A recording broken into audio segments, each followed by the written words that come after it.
السلام علیکم دوستو، ویڈیو کو دیکھنے سے پہلے ہمارے اس چینل کو سبسکرائب کر لیں اور نیچے موجود بیل آئیکن کو بھی ضرور کلک کر لیں تاکہ ہماری ویڈیوز آپ کے پاس بر وقت پہنچتی رہیں۔ علامہ اقبال کی سرپرستی میں تحریک کشمیر کی رہنمائی مرزا بشیر الدین محمود کی کشمیر کمیٹی سے نکل کر مجلس احرار میں آ گئی تو قادیانیوں نے متوازی خطوط پر اپنی کمیٹی چلانے کے لیے بہت ہاتھ پاؤں مارے، لیکن احراریوں کے مقابلے میں ان کی دال نہ گل سکی۔ کسی وجہ سے جس کا مجھے علم نہیں، قادیانی عرصہ دراز سے کشمیر پر اپنا تسلط جمانے کا خواب دیکھتے چلے آئے ہیں۔ ریاست میں مسلمانوں کی بڑھتی ہوئی ایجوٹیشن میں انہیں غالباً اپنے اس خواب پریشان کی تعبیر نظر آنے لگی، لیکن مجلس احرار نے ان کی یہ امنگیں اور آرزوئیں خاک میں ملا دیں۔ اکتوبر 1931 میں پہلے تو احرار کے چند سرکردہ قائدین نے خود سری نگر جا کر مہاراجہ ہری سنگھ اور اس کے وزیر اعظم سر ہری کرشن کول سے مل کر افہام و تفہیم کے ذریعے معاملات سلجھانے کی کوشش کی، لیکن وہ تو لاتوں کے بھوت تھے، باتوں سے کیسے مان جاتے۔ مایوس ہو کر احراری لیڈر واپس آئے تو سارا پنجاب کشمیر چلو کے نعروں سے گونج اٹھا اور آزادی کشمیر کے متوالے رضاکاروں نے سر پر کفن باندھ کر سیاست کی سرحدیں عبور کرنے کا بیڑا اٹھا لیا۔ پہلی یورش سیالکوٹ کی جانب سے شروع ہوئی۔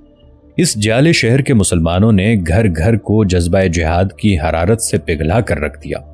ماؤں نے بیٹوں کو، بہنوں نے بھائیوں کو اور بیویوں نے خامندوں کو خوشی خوشی دعائیں دے کر ریاست میں داخل ہونے کے لیے رخصت کیا۔ ریاستی حکام کا اندازہ تھا کہ زیادہ سے زیادہ 5000 رضاکار جموں تک آ پائیں گے، جنہیں آسانی سے گرفتار کر کے محبوس کیا جا سکے گا، لیکن جب دیکھتے ہی دیکھتے 10,000 سے بھی اوپر مجاہدین گرفتاریاں پیش کرنے کے لیے جموں پر چڑھ آئے تو مقامی پولیس بے بس اور بدحواس ہو گئی۔ دوسری جانب میرپور میں بھی تحریک آزادی کے شعلے تیزی سے بھڑک رہے تھے، خاص طور پر جب ایک مسلمان سیاسی کارکن کو دن دہاڑے ایک ڈوگرا افسر نے برسرعام نوک سنگین سے سینہ چھید کر شہید کر ڈالا تو چاروں طرف غم اور غصے کی آگ بھڑک اٹھی۔ پنجاب کے کونے کونے سے مسلمان نوجوانوں کے جتھے کلمہ شہادت کا ورد کرتے جہلم کے راستے کشمیر کی سرحدوں کی طرف پاپیادہ روانہ ہو گئے۔ جس طرف سے وہ پیدل مارچ کرتے ہوئے گزرتے تھے، کشمیر چلو کی صدائے بازگشت کا نقش لوگوں کے دلوں پر چھوڑ جاتے تھے۔ تیسری جانب 30 رضاکار قرآن شریف پر یہ حلف اٹھا کر راولپنڈی سے روانہ ہوئے کہ وہ جان کی بازی لگا کر دریائے جہلم پر کوہالہ کا پل بند کر کے رہیں گے۔ 3 دن کی سرتوڑ ہمت مردانہ سے کام لینے کے بعد انہوں نے یہ پل اپنے قبضے میں کر لیا اور اس طرح وادی کشمیر کے ساتھ تجارت کی یہ واحد شاہراہ بند ہو گئی۔ آن کی آن میں دونوں جانب رکی ہوئی گاڑیوں، لاریوں اور ٹرکوں کی طویل قطاریں بندنا شروع ہو گئیں۔ کچھ رضاکاروں نے گرداسپور اور گجرات کی جانب سے بھی اپنی یلغار شروع کی، لیکن ان علاقوں میں ہندو آبادی کی اکثریت تھی، اس لیے یہ محاذ کامیابی سے ہمکنار نہ ہو سکے۔ مہاراجہ کشمیر کی درخواست پر ہندوستان کی برطانوی حکومت بھی لنگر لنگوٹ کس کر میدان میں اتر آئی۔ چنانچہ رضاکاروں کو کشمیر میں داخل ہونے سے روکنے کے لیے اب صوبہ پنجاب میں بھی ان کی گرفتاریاں عمل میں آنے لگیں۔ پنجاب کی جیلیں بھی بہت جلد اٹا بھر کر کم پڑ گئیں۔ شدید بد انتظامی اور ضروری سامان کی کمیابی کی وجہ سے کئی درجن رضاکار نمونیا میں مبتلا ہو کر جیلوں میں ہی وفات پا گئے۔ کئی مقامات پر جیلوں میں جگہ کی قلت کی وجہ سے پولیس والے بہت سے نئے گرفتار شدہ رضاکاروں کے گلے میں تختیاں لٹکا کر احرار کے دفتروں میں چھوڑ جاتے تھے تاکہ جگہ خالی ہونے پر انہیں جیلوں میں لے جائیں۔ اندازہ ہے کہ صرف پنجاب سے تقریباً 45,000 نوجوان گرفتار ہوئے۔ 5,000 سے زائد رضاکار دوسرے صوبوں سے بھی شامل ہوئے۔ ریاست کے اندر اور باہر مسلمانوں کی منظم ایجیٹیشن سے متاثر ہو کر نومبر 1931 میں گیلنسی کمیشن قائم کیا گیا۔ سر بی جی گیلنسی اس کے صدر اور غلام محمد عشائی، پنڈت پریم ناتھ بزاز اور چودھری غلام عباس اس کے ممبر تھے۔ کمیشن کے مقاصد میں ریاست کے مسلمانوں کی حالت زار کا جائزہ لے کر ان کے حقوق کی نشاندہی کرنا اور جولائی کی پولیس فائرنگ کے صحیح کوائف کی تحقیقات کرنا شامل تھے۔ دیگر کئی اقدامات کے علاوہ اس کمیشن نے ریاست میں ایک قانون ساز اسمبلی قائم کرنے کی بھی پرزور سفارش کی۔ ہندوستان میں انگریزوں کے پولیٹیکل ڈپارٹمنٹ کے دباؤ سے مجبور ہو کر مہاراجہ ہری سنگھ نے انتہائی بے دلی سے یہ سفارش قبول کر کے ایک اسمبلی قائم کر ڈالی جس کا فریضہ حکومت کو فقط مشورہ دینا تھا۔ اس سے زیادہ اس نام نہاد اسمبلی کے پاس کوئی خاص اختیار نہ تھا۔ 75 اراکین کی اس اسمبلی میں صرف 33 ممبر انتخاب کے ذریعے لیے جاتے تھے، 21 مسلمان اور 12 غیر مسلم۔ باقی 42 ممبر حکومت خود نامزد کرتی تھی۔ اس طرح اس نوعیت کی محدود مشاورتی اسمبلی میں بھی ریاستی حکومت کے اپنے نامزد کردہ اراکین کی تعداد منتخب ممبروں کی تعداد سے کہیں زیادہ تھی۔ گیلنسی کمیشن کے قیام کے ایک برس بعد 1933 میں سری نگر پتھر مسجد میں جموں کشمیر مسلم کانفرنس کی بنیاد ڈالی گئی۔ شیخ محمد عبداللہ اس کے صدر اور چودھری غلام عباس جنرل سیکرٹری منتخب ہوئے۔ 1935 میں جب اسمبلی کے لیے پہلی بار انتخابات ہوئے تو شیخ عبداللہ مسلم کانفرنس کے ٹکٹ پر کامیاب ہو کر اسمبلی میں شامل ہوئے۔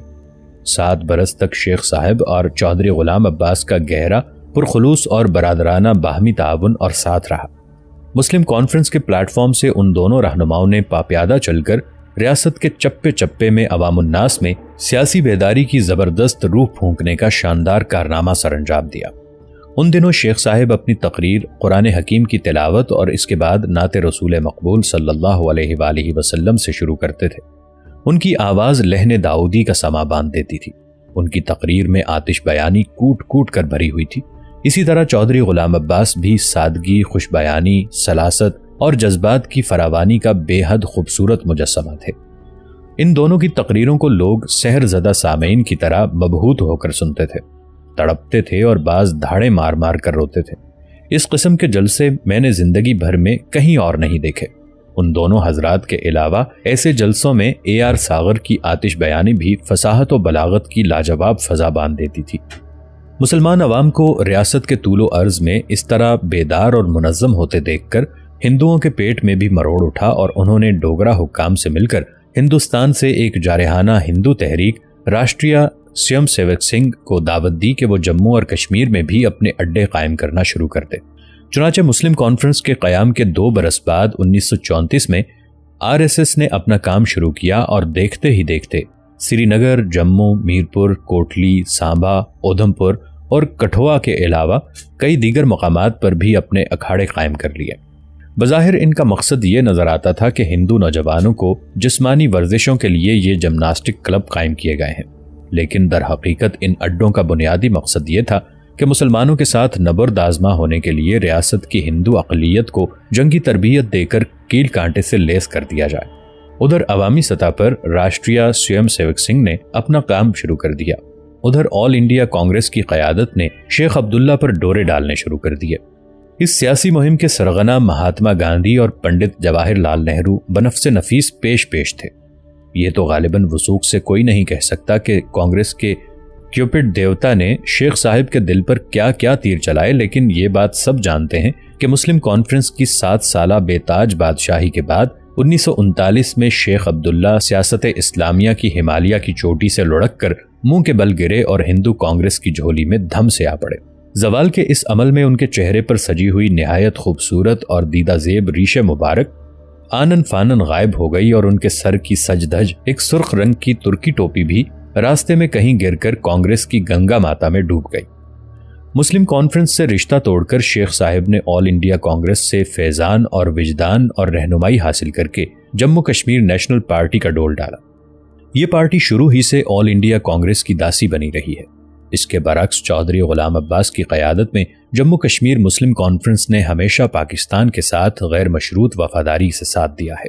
شیخ محمد عبداللہ کی اس کایا کلب کے بارے میں وقتاً فوقتاً طرح طرح کی قیاس آرائیاں اور افواہیں جنم لیتی رہی ہیں۔ اس زمانے میں ایک افواہ جو ریاست کے طول و عرض میں انتہائی شدت سے گردش کر رہی تھی، اس کا تعلق جموں کشمیر کے وزیر اعظم سر گوپال سوامی آئنگر سے تھا۔ یوں تو یہ حضرت انڈین سول سروس کے آفیسر تھے، لیکن درپردہ کانگریسیوں کے ساتھ بھی گہری ساز باز رکھتے تھے۔ غالباً یہی وجہ ہے کہ آزادی کے بعد وہ بھارت کی کابینہ میں بھی شامل کر لیے گئے تھے۔ مشہور ہے کہ شیخ عبداللہ کو کانگریس کی جھولی میں ڈالنے کے لیے وزیر اعظم کی حیثیت سے انہوں نے انواع و اقسام کی ریشہ دوانیوں سے کام لیا۔ ان میں سے ایک افواہ یہ گرم تھی کہ کسی ہیر پھیر سے انہوں نے شیخ صاحب کو 2 کروڑ روپے کا جنگلات کا ٹھیکہ بھی دے دیا تھا۔ واللہ عالم۔